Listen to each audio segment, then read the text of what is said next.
सर्वोच्च न्यायालय काय नेमकं झालेलं आहे आपलं म्हणणं नेमकं काय आहे?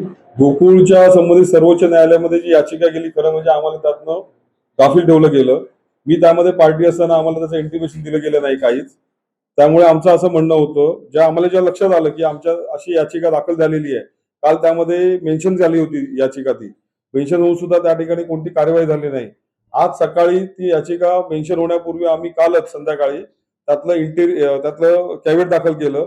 आमची एंट्री त्या ठिकाणी रजिस्टर करून घेतली आणि आज सुनावणी सुरू झाल्यानंतर विदिन 40 सेकंड सर्वोच्च न्यायालयाच्या न्यायाधीशांनी फेटाळून लावलेली आहे ती याचिका. त्यामुळे तिकडे कोणतीही सुनावणी वगैरे काय झाल्याचं काही कारणच नाही तिकडे. 40 सेकंदात काय होऊ शकतं तुम्ही विचार करा.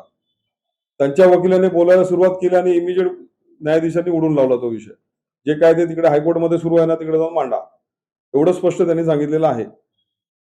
त्यामुळे फार तिकडे काही सुनावणी वगैरे काही विषय झाला तर आम्हाला बोलावं पण लागलं नाही.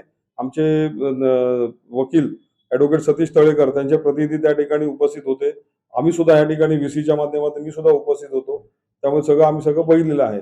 विदिन 40 सेकंड फेटाळून लावली असं आमचं स्पष्ट म्हणणं आहे. नेमकं काय झालं ते सांगा. कालच्या कोर्टामध्ये एजीपी माळी साहेबांनी न्यायाधीशांसमोर पुन्हा विनवणी केली की आम्हाला या सगळ्या 1108 संस्था 1200 संस्था आहेत, त्यांचे डॉक्युमेंट जमा करण्यासाठी वेळ लागतोय.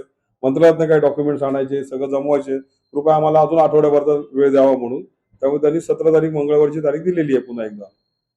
या सगळ्याचा गोकुळच्या निवडणुकीवर गोकुळवर काही वाईट परिणाम होणार नाही. गोकुळची निवडणूक ही सहकाराच्या तत्वांना अनुसरून झाली पाहिजे.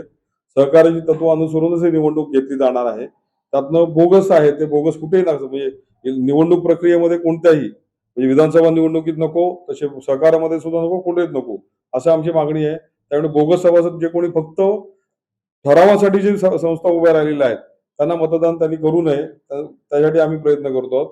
ज्या खरोखर जेन्युइन संस्था आहेत, भले त्या काठावर असतील, त्या पात्र होत आहेत, त्यांनी मतदान करावं. 1108 मध्ये 1108 सगळ्या जेन्युइन असतील, करावं मतदान, काही अडचण नाही. पण फक्त ठरावासाठी केलेल्या संस्था आहेत, गोकुळ कापून खाण्यासाठी, त्या संस्था त्यामध्ये पात्र होता कामा नये अशी आमची ठाम मागणी आहे. त्याचा आम्ही पाठपुरावा शेवटपर्यंत करत राहू. दप्तरमध्ये संस्था आहेत, त्या कागदावर संस्था फक्त.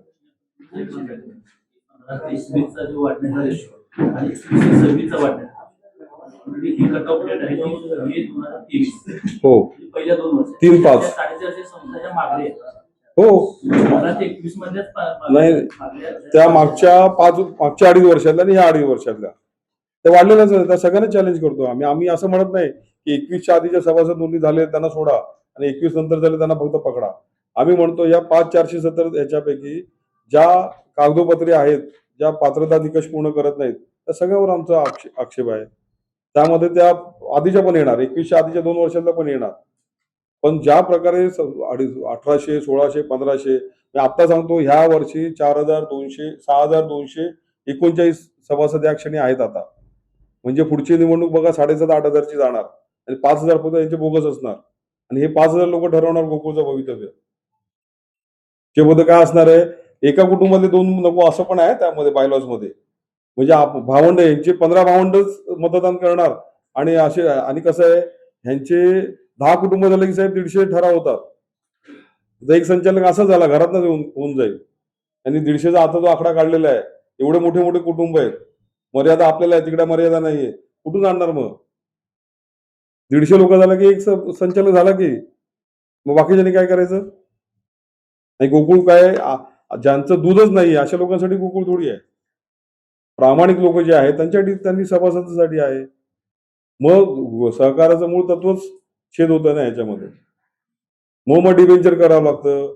मग पशु खाद्यासाठी निघालेला ट्रक कागलवरून तो हमीद्वाराला पोहोचताना वाया टोप असं कोकणात जातो तिकडे ऑन पेपर, मग करोडो रुपयाची बिलं पडतात. मग एखाद्या ह्याला गावातल्या एका डेअरीला त्यांची चूक झाली म्हणून त्यांना माफी करावी लागते. बाकीच्या 5,000 डेअरीने काय चूक केली त्यांची तुम्ही थकबाकी माफी करत नाही. थकबाकी असेल तर अपात्रता निकष आहे परत. मग त्यांचं काय लाड करताय तुम्ही? तुमच्या गावात एखादा कार्यक्रम आहे, तुमच्या नावाने चेक काढावा लागतो मग. हे सगळी वसुली दुसऱ्या मार्गाने सुरू होतं मग.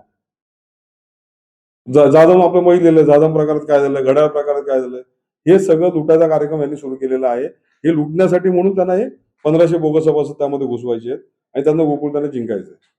केडीसी मध्ये पण साहेब हे सुरू आहे. केडीसी मध्ये भरपूर आक्षेप आलेले आहेत. त्यामध्ये सुद्धा आम्ही लक्ष घालणार आहोत. केडीसी मध्ये सुद्धा बेकायदेशीर कर्ज वाटप झालेलं. कोल्हापूरच्या लोकांचं कर्ज घेण्याची क्षमता संपली का? बाबा सगळे सुखी झाले का? आता कोणाला कर्ज नाही असं आहे का? जिल्ह्याबाहेर जाऊन कर्ज दिलेले आहेत, तिकडे पण ते अपहार केलेला आहे लोकांनी. ते सगळे आम्ही जिथे जिथे जे प्रकरण थांबले आम्ही त्यात सगळीकडे लक्ष घालणार आहोत. वेळ पडली तर ईडीचं पण आम्ही करतो आहोत लवकरच. तेही करू. ईडी मध्ये सुद्धा कुठे थांबले बघूया. बरं भले त्या जो कोण व्यक्ती असेल त्याने थांबला असेल, त्याला दडपण आलं असेल, पण कायदा तर थांबत नाही ना. आम्ही कायद्याचा पाठपुरावा करू. पूर्ण करा बाबा हे सगळं. कशात थांबवलं? कायद्याचं पूर्ण सर्कल पूर्ण झालं पाहिजे.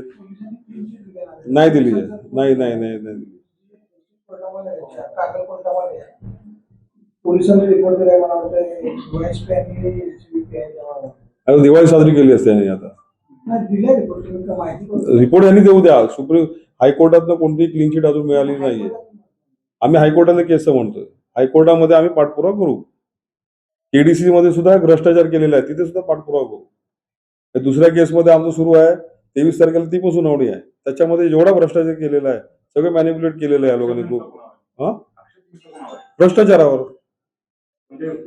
भ्रष्टाचारावर साहेब स्पष्ट. एकतर या सगळ्यामध्ये कॉमन मुश्रीफ आहेतच आहे. त्यांच्याच प्रवृत्तीमुळे सगळा भ्रष्टाचार थांबतो. त्यांनी भ्रष्टाचार थांबवावा. आमचा आक्षेप थांबवेल. मुश्रीफांनीच. हा त्यांच्याच आशीर्वादाने भ्रष्टाचार होतो ना सगळा. कॉमन कोण आहे या सगळ्यामध्ये? तेच आहेत. नाही तर पत्र कोणाचं आहे त्यामध्ये? त्यांचंच पत्र आहे. वेस्टेड इंटरेस्ट कोणाचा आहे? त्यांचाच वेस्टेड इंटरेस्ट आहे. मनमानी कारभार कोण करतोय? तीच व्यक्ती करते. सीपीआर मध्ये भ्रष्टाचार करतोय, त्यांच्याच आशीर्वादाने होतोय. जमिनीमध्ये भ्रष्टाचार त्यांच्याच आशीर्वादाने सुरू आहे. जन्मतारीख भ्रष्टाचार त्यांचाच आहे. कारखान्यामध्ये संताजी गोरपाटे कारखान्यामध्ये 15 वर्ष झालं घरफाळा दिला नाही गावचा. आता डिमांड बिल केलंय धामणे गावाकडून. चौकशी करा. पेपर तुम्हाला काही जणांना पाठवले सुद्धा मी. हा भ्रष्टाचाराची प्रवृत्ती थांबली पाहिजेत ना.